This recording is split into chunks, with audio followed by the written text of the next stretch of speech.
رحمت کی نظر رکھنا، کرے دن رات یہ سنت کی خدمت یا رسول اللہ۔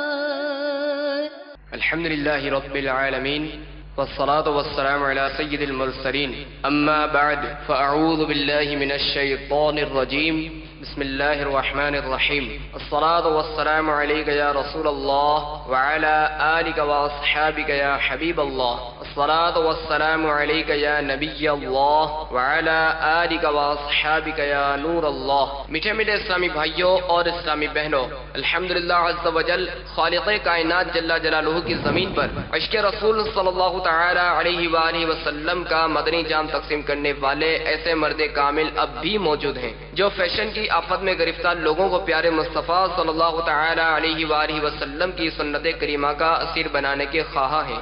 یہ اللہ عز و جل کا خاص کرم ہے کہ اس نے ہمیں اس پرفتن دور میں تبلیغ قرآن و سنت کی عالمگیر غیر سیاسی تحریک دعوت اسلامی کا مدنی ماحول اور شیخ طریقت امیر اہل سنت ابو بلال حضرت علامہ مولانا محمد الیاس عطار قادری رضوی دامت برکاتہم العالیہ جیسے ولی کامل کی صحبت باثر سے نوازا۔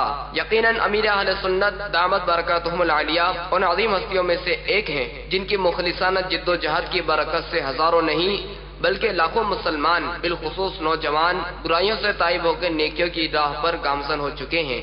الحمدللہ عز و جل بلا مبالغہ امیر اہل سنت دامت برکاتہم العالیہ نے اپنے سنتوں پر بیانات کے ذریعے لاکھوں مسلمانوں کے دلوں میں مدنی انقلاب برپا کر دیا۔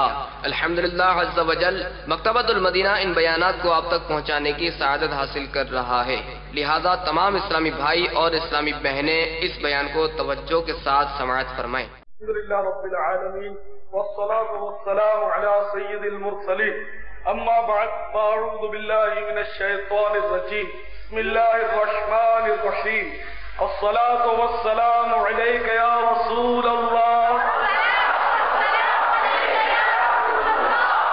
وعلی آلک واصحابک یا حبیب اللہ۔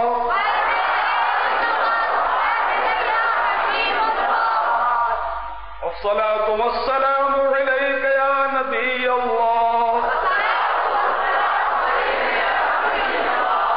وعلی آلک واصحابک یا نور اللہ۔ آج کل مسجد میں ہم سب مل کر افطار کرتے ہیں، عموماً پانی بھی پیتے ہیں، آرام کے لیے لیٹ بھی جاتے ہیں، مسجد میں سو بھی جاتے ہیں۔ تو یہ یاد رکھیں مسجد میں کھانا پینا اور سونا جائز نہیں، مسجد کے اندر افطار کرنا بھی جائز نہیں۔ اگر اعتکاف کی نیت ہم نے کی ہوئی تھی تو اب ضمناً مسجد کے اندر کھانا پینا اور سونا افطار کرنا یہ سب جائز ہو جائے گا۔ افطار بہرحال یہ کہ افطار کرنے کے لیے اعتکاف کی نیت نہ کی جائے بلکہ اعتکاف کی نیت ثواب کے لیے کی جائے اور ضمناً یہ فائدہ ہوگا کہ کھانا پینا جائز ہو جائے گا، ورنہ اعتکاف کی نیت کرنا یہ خود ثواب کا کام ہے اور بذات خود ایک عبادت ہے۔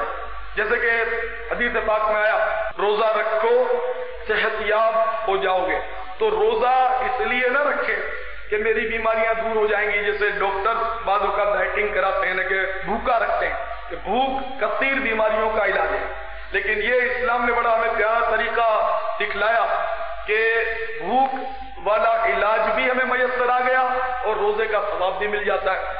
اور یہ میں آپ کو یقین دلاتا ہوں واقعی روزہ جو ہے یہ بہت بیماریوں کا علاج ہے، اور میں سمجھتا ہوں سرکار نے فرما دیا تو اب کسی عقلی دلیل کی ضرورت نہیں۔ امام اہل سنت اعلی حضرت فاضل بریلوی رحمت اللہ تعالی علیہ کا واقعہ یاد آیا۔ الملفوظ شریف میں آپ خود فرماتے ہیں کہ رمضان شریف سے چند ماہ قبل میرے والد ماجد رئیس المتکلمین حضرت مولانا نصیح علی خان علیہ رحمت الرحمان صاحب میں تشریف لائے اور ارشاد فرمایا کہ بیٹے احمد رضا، آنے والے رمضان میں تم سخت بیمار ہو جاؤ گے، لیکن خبردار کوئی روزہ قضا مت کرنا۔ چنانچہ امام اہل سنت رحمت اللہ علیہ فرماتے ہیں کہ والد گرامی کے حسب الارشاد واقعی جب رمضان شریف کی آمد ہوئی میں بیمار ہو گیا اور بیماری نے شدت اختیار کی، لیکن حسب حکم میں نے کوئی روزہ قضا نہیں ہونے دیا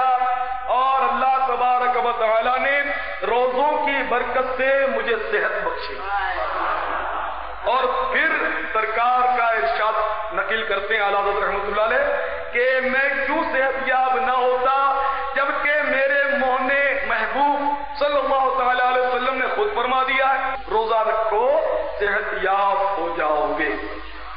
تو بہرحال یہ کہ روزہ رکھے ثواب کے لیے ضمن بیماریاں دور ہوتی ہیں. اسی طرح حدیث شریف میں فرمایا حجو تستغنو حج کرو مالدار ہو جاؤ گے لیکن حج کوئی دولت کمانے کے لیے نہ کرے.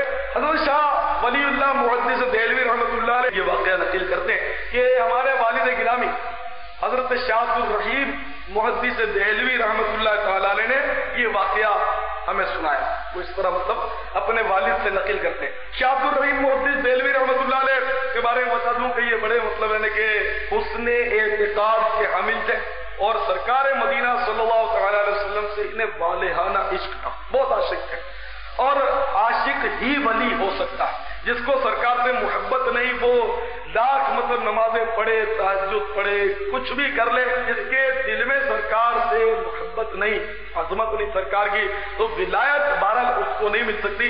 بظاہر لوگ اس کو عابد زاہد سمجھے نیک پارسا سمجھے ہوتا رہے بہرحال دنیا کا دستور ہے. لوگ تو جس کو چاہیں داڑھی دیکھیں جس کا مطلب ذرا چہرہ رنگ کھلتا دیکھیں وہ سمجھتے کہ یہی پہنچا ہوا ہے.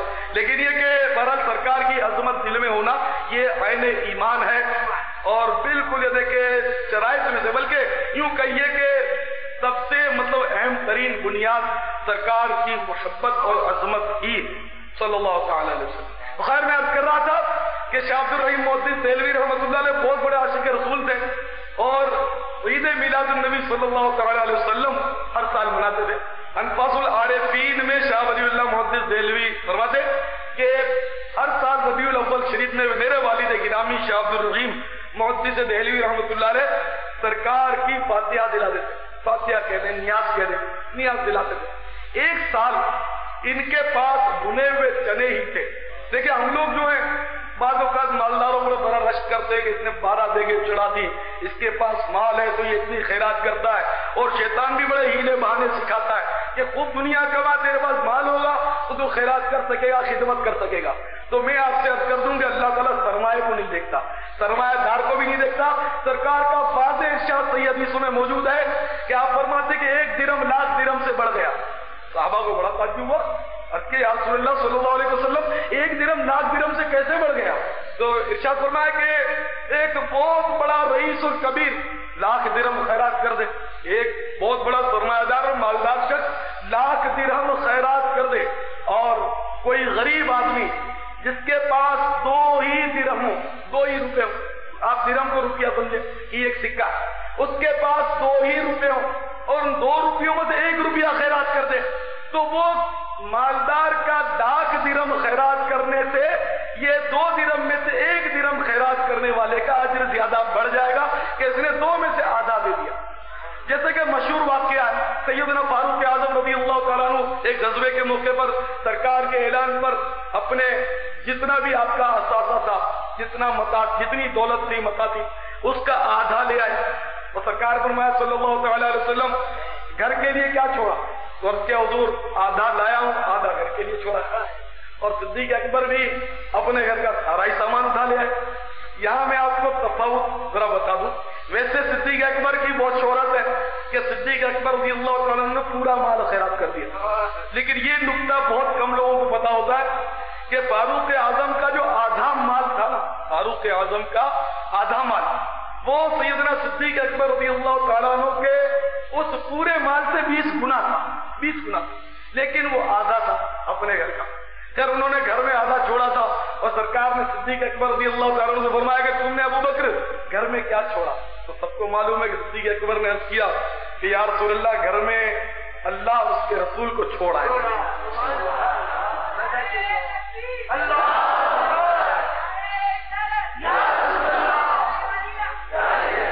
تو بہرحال میں عرض کر رہا تھا کہ شاہ ولی اللہ محدث دہلوی رحمۃ اللہ علیہ کے والد ماجد کے پاس ایک سال بنے ہوئے چنوں کے سوا کچھ نہیں تھا. دالیے جس کو ہم لوگ اپنی زبان میں دالیے بنے ہوئے چنے یہی تھے.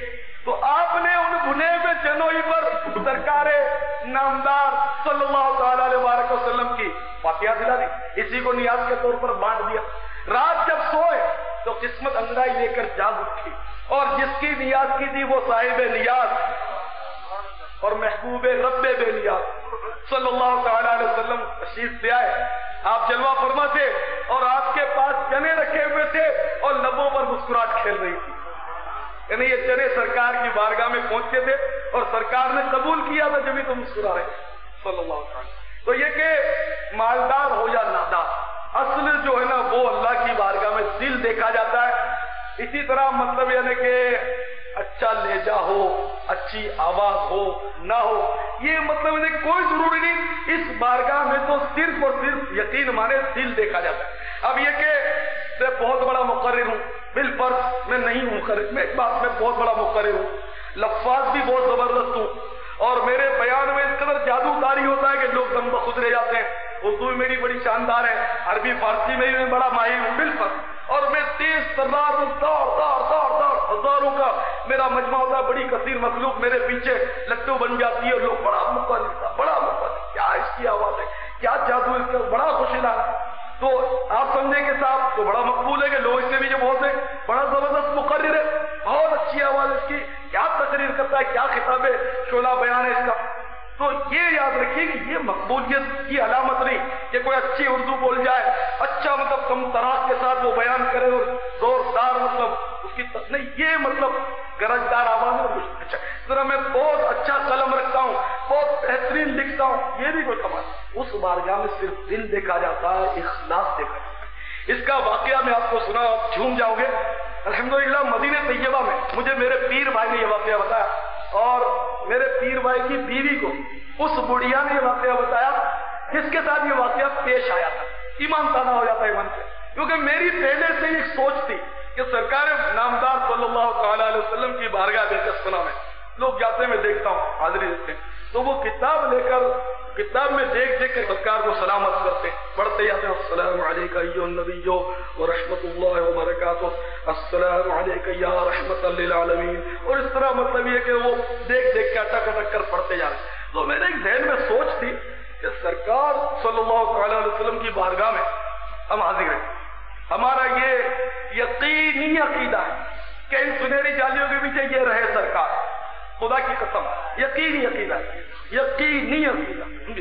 دیدار کے قابل تو کہاں میری نظر ہے، میری نگاہوں پر پردہ صحیح، دیدار کے قابل تو کہاں میری نظر ہے، پر یہ میرا ایمان ہے کہ یہ تیری عنایت ہے جو رخ تیرا ادھر.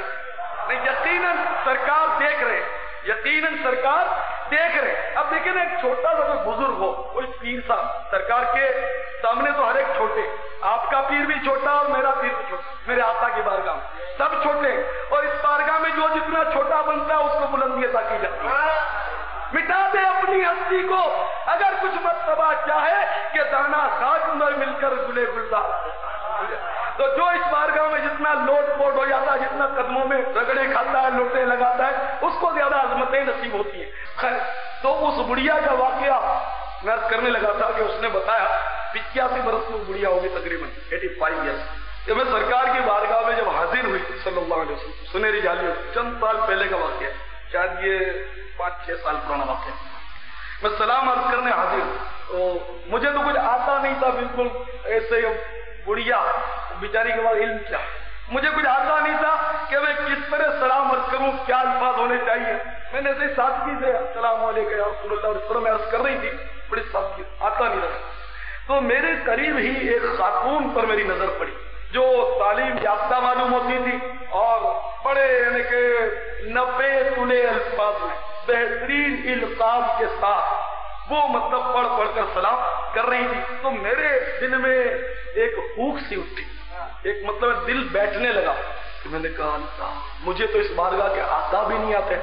یہ خاتون جو ہے کتنے مطلب میں نے کہ بنا سجا کر سرکار کو سلام عرض کر رہی ہے، تعلیم یافتہ ہے، اور میں تو بالکل یعنی کہ ان پڑھ ہوں، مجھے کچھ آتا نہیں. میرا دل بھرا گیا اور میں نے عرض کیا یا رسول اللہ صلی اللہ علیہ وسلم کہ یہ آپ کو کیسے اچھے اچھے الفاظ سے سلامت کر رہی ہے اور مجھے تو سلام کرنا ہی نہیں آتا، کوئی الفاظ ہی نہیں آتے مجھے، تو سرکار میرا سلام بھلا آپ کو کہاں پسند آئے گا. یہ کہتے ہوئے میری آنکھوں سے آنسو بہ پڑے اور میں روتی ہوئی سر جھکا کر نکل گئی. تو بڑھیا نے بتایا کہ رات کو جب میں سوئی رات کو جب میں سوئی تو سوئی ہوئی قسمت انگڑائی لے کر جاگ اٹھی، جس کو سنہری چالیوں تک سلام عرض کرنے میں خود پہنچی تھی وہ میرے گھر تشریف لائے، اور آقا مسکرا رہے تھے اور مسکرا کر فرما رہے تھے کہ محترمہ تو یہ سمجھتی ہے کہ تجھے سلام کرنا نہیں آتا، میں تیرا سلام قبول نہیں کروں گا اور اس پڑھی لکھی کا سلام قبول کروں گا، سن لے کہ سب سے پہلے تو میں نے تیرا سلام قبول کیا۔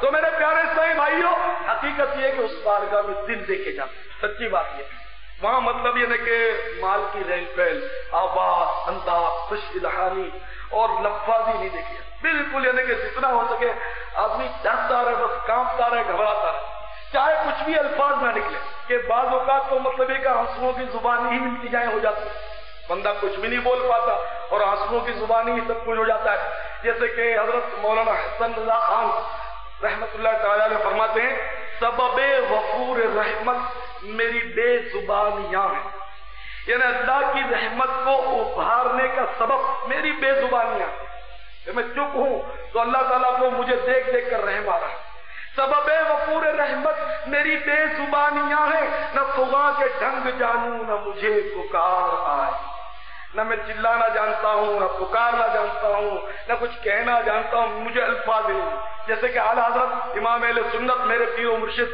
مولانا شاہ احمد رضا خان فاضل بریلوی رضی اللہ تعالیٰ عنہ بڑی پیاری بات فرماتے کہہ لے گی سب کچھ ان کے ثنا خواں کی خاموشی، کہہ لے گی سب کچھ ان کے ثنا خواں کی خاموشی، چپ ہو رہا ہے کہہ کے میں کیا کیا کہوں تجھے۔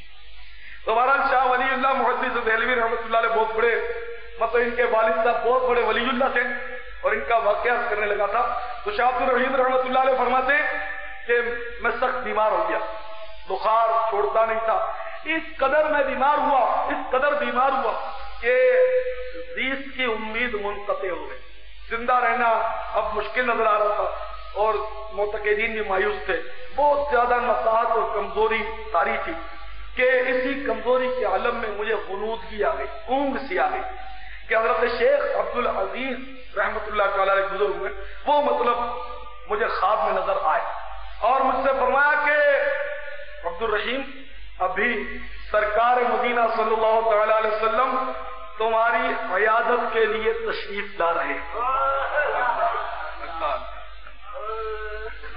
سر بالی ان رحمت کی ادا لائی ہے، سر بالی من سرحانے، سر بالی ان رحمت کی ادا لائی ہے، حال بگڑا ہے تو بیمار کی بند آئی، ان کا بیمار بھی خدا کی قسم کروڑوں تندرستوں کی تندرستیاں اور صحت ان کے بیمار پر قربان، ان کی بیماری بھی سرکار کو بے چین اور بے قرار کر دیتی۔ تو شیخ عبد العزیز رحمت اللہ علیہ فرما رہے ہیں کہ سرکار تشریف لا رہے ہیں صلی اللہ تعالی علیہ وسلم، اور فرمایا کہ اس طرف سے آئیں گے، تمہارا جو وہ پائنتی ہے نا قدموں کی جگہ، سرکار غالباً یہاں سے تشریف لے آئیں گے، تو جلدی جلدی تم اپنی پائنتی پھیر دو، قدم ہٹا لو، کہیں ایسا نہ ہو کہ سرکار تمہارے قدموں کی طرف سے آئیں اور یہ ادب نہیں ہے۔ چنانچہ فوراً آنکھ کھل گئی۔ اب فرماتے نقاط اتنی تھی کہ میں بول نہیں سکتا، تو معتقدین کو میں نے اشارے سے کہا کہ چارپائی کو گھما دو، چنانچہ معتقدین میں چارپائی جو تھی وہ گھما دی، پھر آنکھ بند ہو گئی۔ اب تو آنکھ کیا بند ہوئی، دل کی ساری کھڑکیاں کھل گئی اور چھن چھن کر ان میں سے نور آنے لگا، اور سرکار ابد قرار صلی اللہ تعالی علیہ وسلم میری عیادت کے لیے تشریف لے آئے اور مجھے دعا دی، بشارت دی کہ یا اللہ اس کو اچھا بھی کر دے، اور بشارت دی کہ عبد الرحیم تمہاری عمر تو دراز ہوگی، لمبی عمر پاؤ گے، ابھی نہیں جاؤ گے۔ یہ کہتے ہوئے سرکار صلی اللہ تعالی علیہ وسلم نے جس طرح چھوٹے بچوں کو اٹھاتے نا، اس طرح پیار سے مجھے گود میں اٹھا لیا، اور میرا جو چہرہ تھا وہ سرکار کے سینے سے لگ گیا اور آنسوؤں کی جھڑی لگ گئی، یہاں تک کہ سرکار مدینہ صلی اللہ تعالی علیہ وسلم کا دامن اقدس، سینے مبارک کے کپڑے کا حصہ پہرانے اقدس، وہ میرے آنسوؤں سے تر بتر ہو گیا، اور میں سوچنے لگا کہ میں کتنی دیر تک سرکار کے سینے سے لگا ہوا ہوں۔ پھر ذہن میں آیا کہ کاش سرکار مجھے اپنے دست کرم سے منہ مبارک عنایت فرمائے، بال مبارک عنایت فرمائے۔ یہ خیال آتے ہی سرکار مدینہ صلی اللہ تعالی علیہ وسلم نے مجھے لٹا دیا اور اپنی ریش مبارک پر ہاتھ پھیرا تو 2 روئے مبارک ہاتھ میں آ گئے اور سرکار نے وہ دونوں روئے مبارک مجھے عنایت فرما دیے. میں بڑا خوش ہوا اور اسی خوشی میں میری آنکھ کھل گئی. تو میں بڑا بے چین ہوا کہ منہ مبارک کہاں گئے. منہ مبارک موجود نہیں تھے. میں بڑا پریشان ہوا, سرکار نے ابھی منہ مبارک دیے, وہ کہاں گئے. اتنے میں پھر میری آنکھ لگ گئی کہ آنکھیں بند ہوئی اور سرکار تشریف لے آئے. شاہ عبد الرحیم محدث دہلوی رحمۃ اللہ تعالی علیہ نے آنکھیں بند کی, پھر دل کی ساری کھڑکیاں کھل گئی. پھر سرکار ابد قرار بے کسوں کے غم گسار صلی اللہ تعالی علیہ وسلم جلوہ فرما ہوئے اور فرمایا کہ میں نے تمہارے لیے جو بال مبارک نکالے ہیں نا وہ احتیاط سے تمہارے تکیے کے نیچے رکھ دیے, وہاں سے لے. پھر آنکھ کھل گئی. سرکار تشریف لے جا چکے تھے صلی اللہ تعالی علیہ وسلم. پھر تکیے کے نیچے دیکھا تو وہ بال مبارک موجود تھے. اب سرکار نے دعا فرما دی تھی, بخار سب ختم ہو گیا تھا, تندرست ہو گئے تھے, لیکن ابھی کمزوری تھی. بخار جب اترتا تو کمزوری بہت ہوتی ہے, تو کمزوری تھی اور بولا نہیں جاتا. اور بخار اتر گیا, بدن ٹھنڈا ہو گیا. تو جب ارادت مندوں نے دیکھا کہ بدن ٹھنڈا ہو گیا اور بخار بھی اتر گیا, یہ اور گھبرائے کہ شاید اب رخصت کی گھڑی آ پہنچی, لیکن بول نہیں سکتے تھے, نقاہت بہت تھی. اشارے سے فرمایا کہ ابھی ہوں, میں گھبراؤں, ابھی جا نہیں رہا. بہرحال یہ کس طرح تسلی دی اور آہستہ آہستہ پھر بالکل یعنی کہ توانا بھی ہو گئے, کھایا پیا. بال مبارک حفاظت سے رکھے تھے. ان بال مبارک کا خاصہ شاہ ولی اللہ صاحب لکھتے ہیں کہ یہ دونوں بال مبارک جو تھے آپس میں لپٹے رہتے تھے, آپس میں لپٹے رہتے تھے. اور جب درود و سلام پڑھا جاتا تھا اس وقت یہ بال مبارک جدا ہو جاتے اور کھڑے ہو جاتے. ان بال مبارک کا تو معجزہ جیتے جی آپ بھی دیکھ لینا. بہت مطلب یعنی کہ سرکار کی عظمت کو 4 چاند لگ جاتے ہیں, یعنی کہ دل میں عظمت تو ہے. ورفعنا لک ذکرک, اے محبوب ہم نے تمہارے ذکر کو بلند کیا. تو جب اللہ تعالیٰ نے بلند کر دیا تو ماں و شمار کس گنتی میں ہم کیا سرکار کے ذکر کو بیان کریں گے اور بلند بھی کریں گے. اور کون گھٹا سکتا ہے, کون بڑھا سکتا ہے؟ اللہ نہیں بڑھا, پہلے ہی بڑھا. تو گھٹائے سے کسی کے نہ گھٹا ہے نہ گھٹے, جب بڑھائے تجھے اللہ تعالی تیرا. مٹ گئے مٹتے ہیں مٹ جائیں گے دشمن تیرے, نہ مٹا ہے نہ مٹے گا کبھی چرچا تیرا.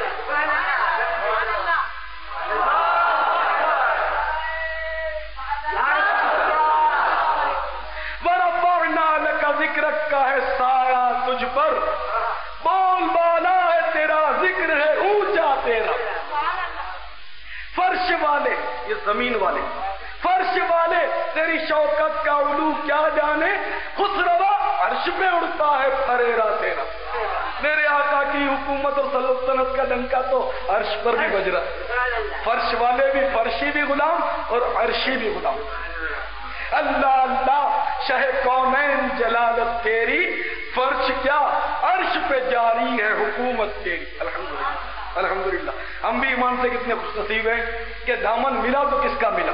الحمدللہ ہم کو تو بغیر کسی محنت کے بالکل مفت میں گھر بیٹھے اتنا بڑا دامن کرم ہاتھ آیا. خدا کی قسم ہم لوگ بالکل ناقدر ہیں, ورنہ بہت بڑا دامن آتا ہے انشاءاللہ, رحمت ہی رحمت انشاءاللہ. ہاں میں عرض کر رہا تھا کہ ان بال مبارک کا معجزہ آپ بھی دیکھیں.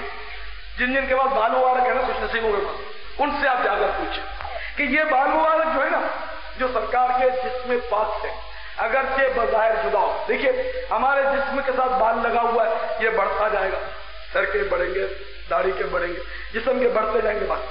اور جس بال کو ہم نے اپنے جسم سے الگ کر دیا, ہم الگ کر دیں جسم سے بال اور رکھ لیں تو یہ بڑھے گا نہیں, یہ وہیں رہے گا, کیونکہ اس کا جو کنیکشن تھا وہ ختم ہو گیا, اس کو اب غذا نہیں ملتی, یہ مردہ ہو چکا.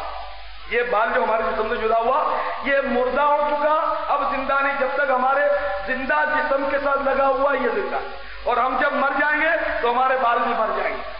اللہ والوں کی بات نہیں کر رہا میں, ہم عوام کی بات کر رہا ہوں, ٹھیک ہے نا. تو بہرحال یہ کہ حضور سید عالم نور مجسم صلی اللہ تعالی علیہ وسلم کے حیات النبی ہونے پر لوگ پریشان ہوتے ہیں. میں خدا کی قسم کھا کر کہتا ہوں جس کے پاس بال مبارک ہے آپ جا کر پوچھ لیں کہ ایک بال مبارک جب ان کے پاس آتا ہے تو پھر اس سے سوتے پھوٹتے, تو بالکل ان کی اور پھوپھلیں نکلتی ہیں اور ایک بال سے کئی بال کا گچھا بن جاتا ہے. یہ سرکار کا زندہ معجزہ 1400 سال کے بعد اب بھی ہے. اور یوں پھر ان سے بال بالوں کا جدا ہو جاتے ہیں، جھڑ جاتے ہیں، تو پھر یہ دوسروں کے پاس پہنچتے ہیں، تیسروں کے پاس تقسیم ہوتے ہیں. تو اس طرح یہ بال مبارک مطلب صحابہ کرام بھی لے آئے، اولیاء کرام بھی لے آئے. تو اس طرح دنیا کے کونے کونے میں بال مبارک پہنچے اور دنیا کے کونے کونے میں اس وقت بال مبارک موجود ہے. تو اس لیے کہ یہ حیات النبی صلی اللہ علیہ وسلم کا اتنا بڑا واضح ثبوت ہے کہ ان کا تو رواں رواں حیات ہے جس میں پاک کی تو بات ہی کیا ہے، خدا کی قسم. شاہ ولی اللہ فرماتے ہیں کہ ایک بار ہمارے والد صاحب کے پاس 3 آدمی آئے اور انہوں نے بحث شروع کی کہ یہ مطلب ایسے ہی ڈھکوسلا ہے، سرکار کے بال ہو ہی نہیں سکتے، یہ کیا اتنا سہولت سنا ہوگی، وہ مطلب الٹی سیدھی باتیں بنانے لگے. تو آپ مطلب ثابت کریں کہ یہ سرکار کے بال ہیں وہ گلے پڑ گئے، ہم امتحان دینا چاہتے ہیں. اب شاہ عبد الرحیم رحمۃ اللہ علیہ بیچارے سیدھے سادھے بزرگ تھے، یہ کہاں ہیرا پھیری میں پڑھتے، امتحان نہیں، ہمارا تو عقیدہ یہی ہے کہ یہ سرکار کے بال اور سرکار کا تھا. لیکن میں مطلب اپنے اسلامی بھائیوں کو بھی یہی کہتا رہتا ہوں کہ تم بالکل اڑی جس کو مطلب اڑی نہیں چھوڑی. ہماری اڑی ہے کہ ہم جس عقیدے پر ہیں وہی سچا ہے. اب یہ کہ اس سے بحث کی، اس سے الجھے، کبھی کبھی ہم کسی کو سلجھانے جاتے تو وہ الجھا کے رکھ دیتا ہے. میری بات سمجھا کریں. تو یہ بحث کرنا اور مناظرے کرنا یہ حضرات علماء کرام کا کام ہے. بے شک اگر کوئی آپ سے الجھتا ہے کہ یا رسول اللہ تم کہتے ہو فلاں کرتے ہو، ہم کہتے ہیں اور کہتے رہیں گے، مرتے مرتے بھی انشاءاللہ یہ کہتے ہوئے رخصت ہیں.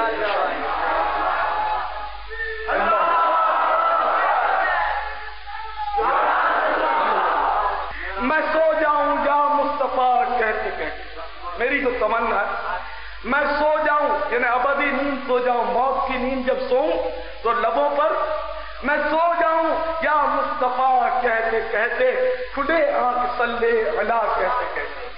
تو بہرحال یہ کہ میں عرض کر رہا ہوں کہ بالکل اپنے پر مضبوط رہیں، کسی سے بحث کرنا نہیں، الجھنا نہیں اور اپنا عقیدہ چھوڑنا نہیں.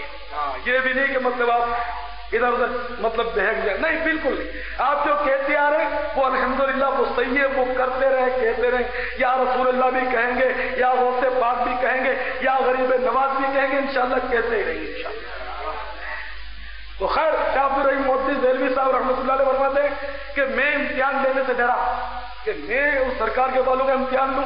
بھائی امتحان وہ کرے، دلائل کو وہ طلب کرے جو کچا ہو. میں تو ہوں پکا ہے سرکار کے بعد، کوئی مانے نہیں مانے جائے چولہے میں میری طرح، ٹھیک ہے. لیکن وہ کچھ ارد گرد کے لوگ بھی ہوتے ہیں نا ذرا ترقی یافتہ، انہوں نے کہا نہیں حضور ہم تو ان کو ثابت کریں گے، اور جذباتی سے بحث اور مناظرے شروع ہو گئے. آخرکار شاہ عبد الرحیم رحمۃ اللہ علیہ تو نہیں چاہتے، وہ جو عزیز رشتے دار ہے وہ زبردستی مطلب بال مبارک لے کر باہر دھوپ میں نکال کے لے آئے. باہر دھوپ میں نکال کر لے آئے. جیسے ہی بال مبارک دھوپ میں لے آئے گئے فوراً ایک ابر آ گیا، بادل آ گیا، اس میں سایہ تک اچھی خاصی دھوپ چمک رہی تھی اور جناب بارش کا سیزن بھی نہیں تھا، بادل ادھر تھے بھی نہیں، بادل کہاں سے آ گیا. ان تینوں میں سے ایک جو تھا وہ تو بالکل یعنی کہ ٹھنڈا پڑ گیا، واقعی سرکار کے یہ بادل آ گیا. لیکن دو جو تھے وہ ذرا زیادہ ہوشیار تھے، انہوں نے کہا نہیں یہ کہ اتفاقی امر ہے، اتفاقی امر ہے، یہ کوئی معجزہ نہیں. وہ غائب ہو گیا اپنے اس باطل عقیدے سے. دو ابھی اڑے رہ گئے کہ نہیں ہم نہیں. اور اس طرح پھر بحث ہوتی رہی. پھر وہ باہر لائے بال مبارک کو لے آئے، پھر فوراً بادل آ گیا، پھر بادل نے سایہ کر دیا. تو دوسرا بھی ہل گیا کہ نہیں یار یہ 2 بار اتفاق نہیں ہو سکتا، یہ ضرور معجزہ ہے. یہ بھی تائید ہو گیا. تیسرا بھی اڑی نہیں چھوڑنی، وہ اپنے باطل عقیدے پر اڑا ہوا تھا اور ہم اپنے حق عقیدے پر جمے ہوئے الحمدللہ، ٹھیک ہے نا.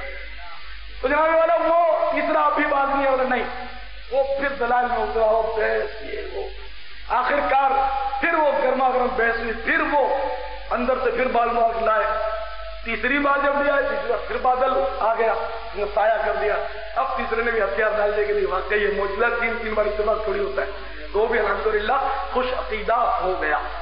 تو یہ کہ اللہ تعالیٰ ہمارے حال پر کرم فرمائے اور ان منہ مبارک کی برکتوں سے ہمیں مالا مال فرمائے. کیا ولی اللہ فرماتے ہیں کہ جب ہمارے والد صاحب کا ترکات تقسیم ہوا تو الحمدللہ ایک بال مبارک مجھے بھی اس میں سے حصے میں آیا۔ میرے پیارے اور واجب الاحترام اسلامی بھائیوں، زکوٰۃ جو ہے یہ بھی اسلام کا ایک اہم ترین رکن ہے، جیسے کہ توحید و رسالت کا اقرار باللسان و تصدیق بالقلب، انہیں زبان سے اقرار اور دل سے بھی تصدیق، یہ مطلب یعنی کہ پہلا رکن ہے۔ دوسرا رکن نماز، تیسرا روزہ، چوتھا زکوٰۃ اور پانچواں حج۔ میں عرض کر رہا تھا کہ زکوٰۃ جو ہے یہ بھی اسلام کا ایک رکن ہے، اور زکوٰۃ کی فرضیت کا انکار کرنا یہ کفر ہے۔ زکوٰۃ کو فرض نہ مانے، جیسا کہ صدیق اکبر رضی اللہ تعالیٰ عنہ نے مانعین زکوٰۃ کے خلاف علم جہاد بلند فرمایا۔ سیدنا فاروق اعظم رضی اللہ تعالیٰ عنہ کو بڑا تعجب ہوا، اور یہ لوگ کلمہ پڑھتے ہیں، نماز پڑھتے ہیں، اور ان سے آپ مطلب جہاد کریں گے؟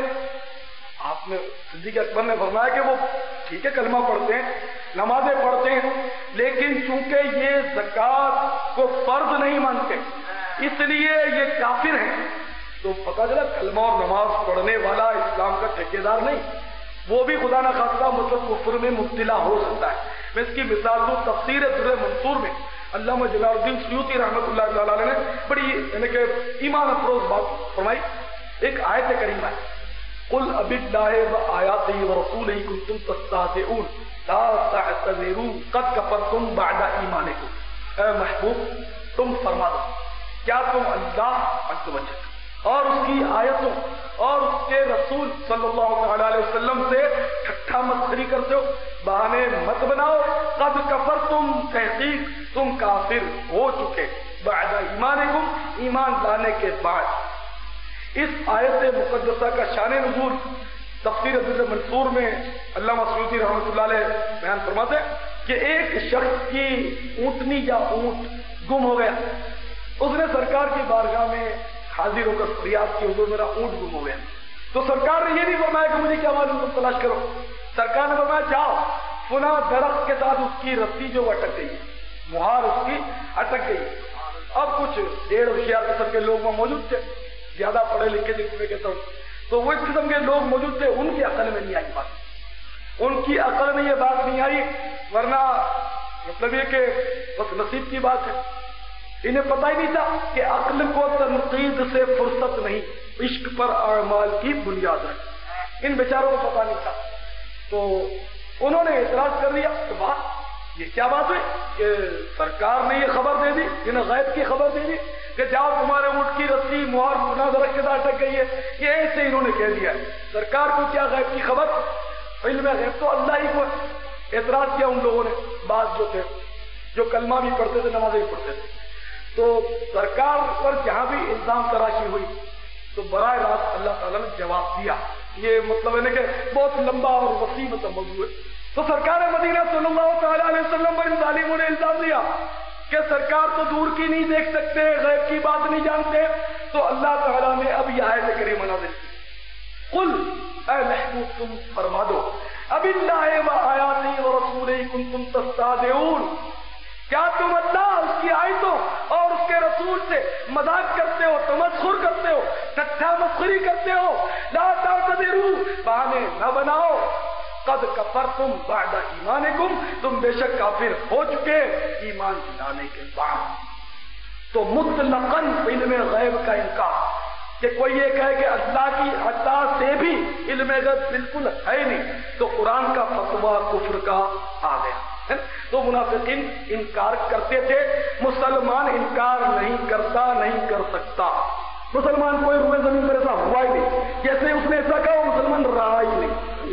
تو بات یہ کہ الحمدللہ تو صحابہ کرام کو یہ عقیدہ تھا، کسی نے اعتراض نہیں کیا، منافقین نے اعتراض کیا اور ان کو قرآن نے کفر کا فتویٰ صادر کیا۔ تو مقصد عرض کرنے کا یہ کہ بظاہر کلمہ پڑھ کر مسلمان رہتے ہوئے بھی ایمان ضائع ہو سکتا ہے، اور ہر وقت ہمیں ڈرنا چاہیے، ہر وقت ڈرنا چاہیے، سب کو ڈرنا چاہیے۔ نہ معلوم کون سی بات نکل جائے، جیسے آج کل تو عام مطلب مذاق ہو رہا ہے، آپ روزہ نہیں رکھتے ہو تو بھائی روزہ تو وہ رکھے، یعنی یہ مذاق میں لوگ کہتے ہیں بعض نہ عاقبت اندیش کہ صاحب روزہ تو وہ رکھے جس کے پاس کھانے پینے کو کچھ نہ ہو، معاقل، یہ کفر ہے، یہ اسلام کے فرض کا مذاق اڑایا۔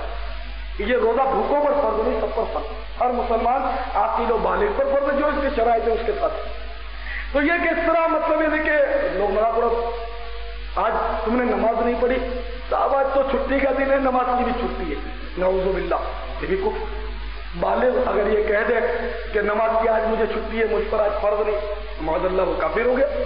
تو اس طرح مطلب ہے کہ لوگ طرح طرح کی عجیب عجیب مطلب باتیں کرتے ہیں اور قدم قدم پر کفریات بکتے ہیں۔ صحیح بات یہ کہ بڑے بوڑھوں میں جب بیٹھتے ہیں تو اتنا دل گھبراتا ہے، یہ بیچارے یوں سمجھتے ہیں کہ سارا اسلام ہم جانتے ہیں اور ہم نے سفید بال کیے، یہ بچے کل کے یہ مطلب ہم کو نصیحت کرتے ہیں، ہم کو سنتیں بتاتے ہیں، بہت مطلب مذاق الٹا سیدھا بکتے ہیں۔ ایک بار یہ بوڑھے بوڑھے تھے اور مطلب بار بار بادل آتے تھے، گرمی بہت تھی، تو نعوذ باللہ کہ بوڑھا بول پڑا، اس کو کیا سمجھا، 80-90 سال کا تھا، دیکھو دیکھو اللہ تعالیٰ نے اللہ میاں اس نے کہا، نعوذ باللہ اللہ میاں نہیں کہنا چاہیے، سبھی اللہ میاں کہتے ہیں۔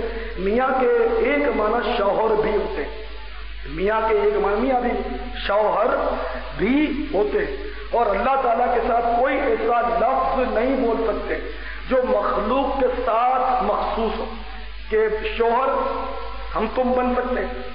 اللہ تعالیٰ اس سے بے نیاز پاک، وہ شوہریت سے پاک ہے، اولاد ہونے سے پاک ہے، باپ ہونے سے پاک، ٹھیک ہے نا۔ تو بہرحال اللہ میاں یہ نہیں کہنا چاہیے، عام طور پہ لوگ کہتے ہیں۔ تو یہ کہ اس نے کہہ دیا ہماری زبان میں، اپنی زبان کا تھا کہ دیکھو دیکھو اللہ میاں کی طرح ستا رہا ہے، مان کل میں کو اللہ تعالیٰ ستاتا نہیں، اللہ کسی کو ظلم کرتا ہی۔ تو مطلب یہ کہ بڑا دل گھبراتا ہے جب یہ بڈھے بڈھے جمع ہوتے ہیں، اور جب وہ یہ شروع ہوتے ہیں نا تو صحیح بات ہے بھاگتے بنتی کہ اب یہ کفر کا بم آیا اور کفر کا گولا ہے اور اپنے کیا کریں، کہاں رکھیں، بڑا مشکل ہو جاتا ہے۔ اسی طرح مطلب ایک بار کسی نے کہا کہ فلاں بزرگ آپ کو یاد کرتے ہیں اور یہ ان کی بزرگی میں علامات نہیں بتاتا، تو وہ آپ سے ملنے کا بڑا اشتیاق ہے، بڑے بزرگ ہیں، ضعیف ہیں، پر چلو ملتے ہیں، مل گیا۔ اب یہ کہ بیٹھے تھے تو وہ بزرگ جو تھے، یہ جو تھی نا یہ بے لگام تھی بالکل، یعنی کہ 80 کی اسپیڈ کہوں کیا کہوں مجھے پتا نہیں، بہرحال یہ کہ نان اسٹاپ جا رہی تھی، سمجھے، اور جو زیادہ بولتا ہے وہ زیادہ بس وہ پھنس ہی جاتا ہے، اس سے نکل ہی جاتی ہے بات، وہ پھنس جاتا ہے۔ اس لیے مطلب ہے کہ بول کر پچھتانے سے بہتر ہے کہ نہ بول کر آدمی پچھتا ہے، کہ بول کر پچھتانا بہت خطرناک ہوتا ہے، کہ جب تک اپنے دو ہاتھوں میں تھی نا، ٹھیک ہے، اپنی ملک تھی بات، اور جب یہ دو ہاتھوں سے نکل گئی اب یہ کسی کی ملک ہو گئی، اب اس کو لاکھ سمجھاؤ کسی کو مت کہنا تو وہ ضرور کہے گا۔